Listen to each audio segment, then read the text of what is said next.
মধ্যবিত্ত সংসারে গৃহিণীদের অনেক বেশি হিসেব নিকেশ করেই চলতে হয়। আর মধ্যবিত্ত সংসারে গৃহিণীদের অনেক বেশি বুদ্ধিমতী হতে হয়। হ্যালো এভরিওয়ান, আসসালামু আলাইকুম। আশা করছি আপনারা সবাই অনেক ভালো আছেন। আলহামদুলিল্লাহ, আমিও ভালো আছি। চলে এসেছি আবারও নতুন দিনের সাথে নতুন একটা ভিডিও নিয়ে। আশা করছি আপনারা সম্পূর্ণ ভিডিওটির সাথেই থাকবেন। আসলে আমরা যারা মধ্যবিত্ত সংসারের গৃহিণীরা আছি, আমাদের কিন্তু অনেক বেশি হিসেব নিকেশ করেই চলতে হয় প্রত্যেকটা ক্ষেত্রেই। কিন্তু অনেক সময় আমাদের সংসার চালাতে কিন্তু হিমশিম খেতে হয়, এমন একটা পরিস্থিতি সামনে আসে, তখন কিন্তু আমরা নিজেকে সামলে উঠতে পারি না যে কিভাবে আমরা ম্যানেজমেন্ট করব, তাই না?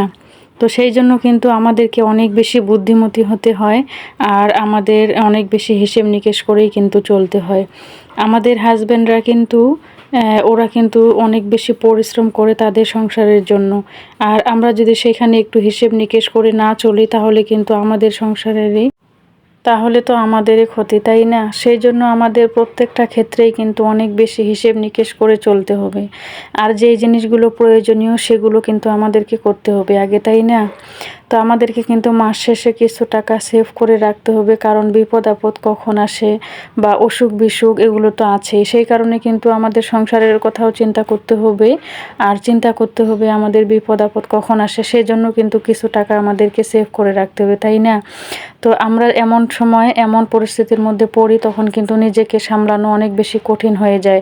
সেই জন্য আমরা যদি কিছু কিছু টাকা সঞ্চয় করে নিজের কাছে রেখে দিতে পারি, সেগুলো কিন্তু আমরা সেই বিপদের সময় খরচ করে সেই বিপদটা থেকে আমরা কিন্তু উদ্ধার হতে পারি, তাই না? তো আমার এই ভিডিওর মধ্যে যারা আছেন, একটা লাইক দেননি প্লিজ, একটা লাইক দিয়ে ভিডিওটা কন্টিনিউ করবেন। আর আমার এই ধরনের সাদামাটা লাইফস্টাইল ভিডিও যদি আপনাদের ভালো লাগে তাহলে চ্যানেলটি সাবস্ক্রাইব করে আমার পাশেই থেকে যেতে পারেন। হাজব্যান্ডের একা হাতের ইনকাম দিয়ে সংসার চালানোটা কিন্তু আমাদের অনেক বেশি কষ্টকর, যেহেতু সব জিনিসেরই কিন্তু এখন অনেক বেশি দাম, তাই না? আর বাচ্চা কাচ্চা নিয়ে কিন্তু আমাদের সংসার চালানোটা অনেক সময় অনেক বেশি কষ্টকর হয়ে যায়। আর সেজন্য কিন্তু আমাদেরকে সব সময় বুদ্ধিমত্তার পরিচয় দিতে হয়। তো আমরা গৃহিণীরা যদি একটু সচেতন হই আর আয় বুঝে যদি আমরা ব্যয় করি, তাহলে কিন্তু আমাদের সংসারের সব কিছু আমরা কিন্তু সুন্দরভাবে ম্যানেজমেন্ট করতে পারবো, তাই না? তো আমরা যেহেতু চাকরিজীবী মানুষ না, আমরা কিন্তু মধ্যবিত্ত, আর আমাদের ইনকাম কিন্তু দৈনিক ইনকাম। তো সেই কারণে কিন্তু আমরা মাসিক বাজার করতে পারি না, আর আমরা মাসিক বাজার কিন্তু কখনোই করি না। যখন যেরকম হয় তখন কিন্তু সেইভাবে আমরা চলার চেষ্টা করি। তো সেই ক্ষেত্রে কিন্তু আমাদেরকে আরও বেশি বুদ্ধিমতী হতে হয় আর কি। তো আমরা যেই জিনিসগুলো সব থেকে বেশি প্রয়োজন সেগুলো কিন্তু আগে করার চেষ্টা করি, আর যেগুলো পরে করলেও হবে সেগুলো কিন্তু আমরা পরেই করি। তো এইভাবে কিন্তু আমরা মধ্যবিত্ত সংসারের গৃহিণীরা আমাদের সংসারটাকে এইভাবে পরিচালনা করে থাকি আর কি।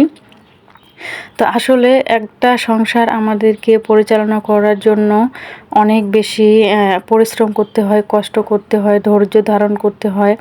আর আমাদের হাজব্যান্ডের যে ইনকামটা, সেটা থেকে আমাদেরকে আমাদের সংসারটা কীভাবে আমরা চালাবো সেটারও কিন্তু পরিকল্পনা করে আমাদেরকে চলতে হয়। মধ্যবিত্ত সংসারে গৃহিণীদেরও কিন্তু অনেক বেশি গুণবতীও হতে হয়। কারণ আমরা যদি অনেকের দেখি যে ওর এটা আছে ওটা আছে, বা ও এইভাবে চলাফেরা করতেছে, আমার কেন নাই, দেখা দেখি যদি আমরা কোনো জিনিস করতে চাই কারো দেখে, তাহলে কিন্তু নিজের সংসারের ক্ষতি, তাই না? তো সেই কারণে কিন্তু অন্য কারো কখনোই দেখা যাবে না। সব সময় নিজের যা কিছু আছে সেটাতে আমাদেরকে শুকরিয়া আদায় করতে হবে। আল্লাহ তাআলা আসলে যাকে যতটুকু দিয়েছে ততটুকু দিয়েই কিন্তু সন্তুষ্ট থাকার চেষ্টা করতে হবে আমাদের, তাই না? আমরা যদি অন্যদের দেখাদেখি কোনো কিছু করতে চাই, কোনো কিছু কিনতে চাই, তাহলে কিন্তু আমাদের সংসারের উপরে এর প্রভাবটা কিন্তু পড়বে। সেই কারণে কিন্তু আমাদেরকে কখনো অন্য কারোটা দেখা যাবে না, বা অন্য কারো দেখাদেখি কোনো কিছু করা যাবে না। একটা সময় ধৈর্য ধারণ করলে, আমরা যদি একটু একটু করে আমরা ধৈর্য ধারণ করে আমাদের সংসারটাকে ভালো একটা দিকে দেখতে চাই, তাহলে কিন্তু আমাদেরকে অনেক বেশি বুদ্ধিমত্তার পরিচয় দিয়ে আমাদেরকে সেই কাজগুলো করতে হবে, আর একটু একটু করে সংসারটাকে এগিয়ে নিয়ে যেতে হবে। তাহলে কিন্তু আমরা একটা সময় ভালো কিছু পেতে পারি, তাই না? তো সেই কারণে কিন্তু আমাদেরকে অনেক বেশি ধৈর্যশীল হতে হবে, আর অনেক বেশি গুণাবলীও আমাদের মধ্যে কিন্তু থাকতে হবে। অপ্রয়োজনীয় কোনো জিনিস, কোনো কাজ, এগুলো কিন্তু আমাদের কখনোই করা যাবে না, তাই না? সংসারের প্রত্যেকটা জিনিসের প্রতি আমাদেরকে অনেক বেশি যত্নশীল হতে হবে। অপচয় কিন্তু একদমই করা যাবে না। সব সময় আমাদেরকে অনেক বেশি সচেতন থাকতে হবে সেই ব্যাপারেও। সংসারের প্রত্যেকটা জিনিস প্রত্যেকটা মানুষকে সব সময় কিন্তু আমরা যেন একটু ভালোভাবে রাখতে পারি, যত্নে রাখতে পারি, তাহলে কিন্তু আমরাই সবাই ভালো থাকবো, তাই না? তো আমাদের সংসারটা আমাদেরকেই কিন্তু চিন্তা করতে হবে যে আমাদের সংসারটা কিভাবে ভালো থাকবে, কিভাবে ভালো চলবে। সেই চিন্তাটা কিন্তু অন্যরা কেউ করবে না। দেখেন বিপদে পড়ে দেখেন কেউ কিন্তু পাশে থাকবে না।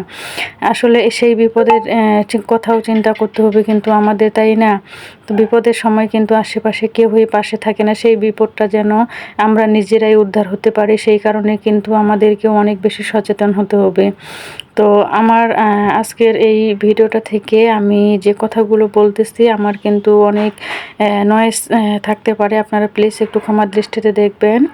আর হচ্ছে আমার এই ভিডিওর মধ্যে যদি কোনো ভুল বলে থাকি প্লিজ আপনারা সবাই একটু ক্ষমার দৃষ্টিতে দেখবেন। আর হচ্ছে আপনারা সবাই আমার জন্য দোয়া করবেন, আমি যেন সামনে আপনাদেরকে ভালো কিছু উপহার দিতে পারি। আর হচ্ছে আমার এই ধরনের সাদা মাটা লাইফস্টাইল ভিডিও আমি জানি না আপনাদের কাছে কেমন লাগে। যদি ভালো লাগে প্লিজ চ্যানেলটি সাবস্ক্রাইব করে আমার পাশে থেকে যেতে পারেন। তো যাই হোক, অনেকগুলো কথা বলেছি, সর্বোপরি একটা কথাই বলতে পারি, আমরা যারা মধ্যবিত্ত সংসারের গৃহিণীরা আছি আমাদেরকে কিন্তু অনেক বেশি হিসেব নিকেশ করে চলতে হবে। আর হচ্ছে আমাদেরকে অনেক বেশি বুদ্ধিমতী হতে হবে। আর আমাদের মধ্যে কিন্তু অনেক গুণাবলী থাকতে হবে। আর আয় বুঝে কিন্তু আমাদেরকে ব্যয় করতে হবে। আর হচ্ছে অহেতুক অপচয় আমাদেরকে বন্ধ করতে হবে।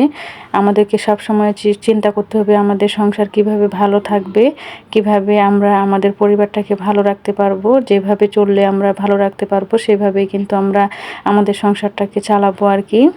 তো আমরা সবাই চেষ্টা করব আমাদের নিজ নিজ জায়গা থেকে আমাদের সংসারটাকে আমরা যেন খুব সুন্দরভাবে আমরা পরিচালনা করতে পারি। তো আজকের এই ভিডিওটা থেকে আমি এখানেই বিদায় নিব আর কি। তো আমার আজকের এই ভিডিওটা আপনাদের কাছে কেমন লেগেছে অবশ্যই জানাবেন। আগের ভিডিওতে যে সকল আপুরা কমেন্ট করেছেন আমি আপনাদের প্রতি অনেক বেশি কৃতজ্ঞতা প্রকাশ করছি। আর আপনাদের জন্য অনেক অনেক দোয়া আর ভালোবাসা রইল। আশা করছি আপনারা সামনে এইভাবে আমার পাশে থাকবেন। তো আজকের মতো এখানেই বিদায় নিচ্ছি। সবাই ভালো থাকবেন, সুস্থ থাকবেন, আর আমার জন্য দোয়া করবেন। ইনশাআল্লাহ চলে আসবো আবারও একটা ভিডিও নিয়ে। ততক্ষণ সবার সুস্বাস্থ্য কামনা করে আজকের মতো এখানেই বিদায় নিচ্ছি। আল্লাহ হাফিজ। আসসালামু আলাইকুম রহমতুল্লাহি ওয়া বারাকাতুহু।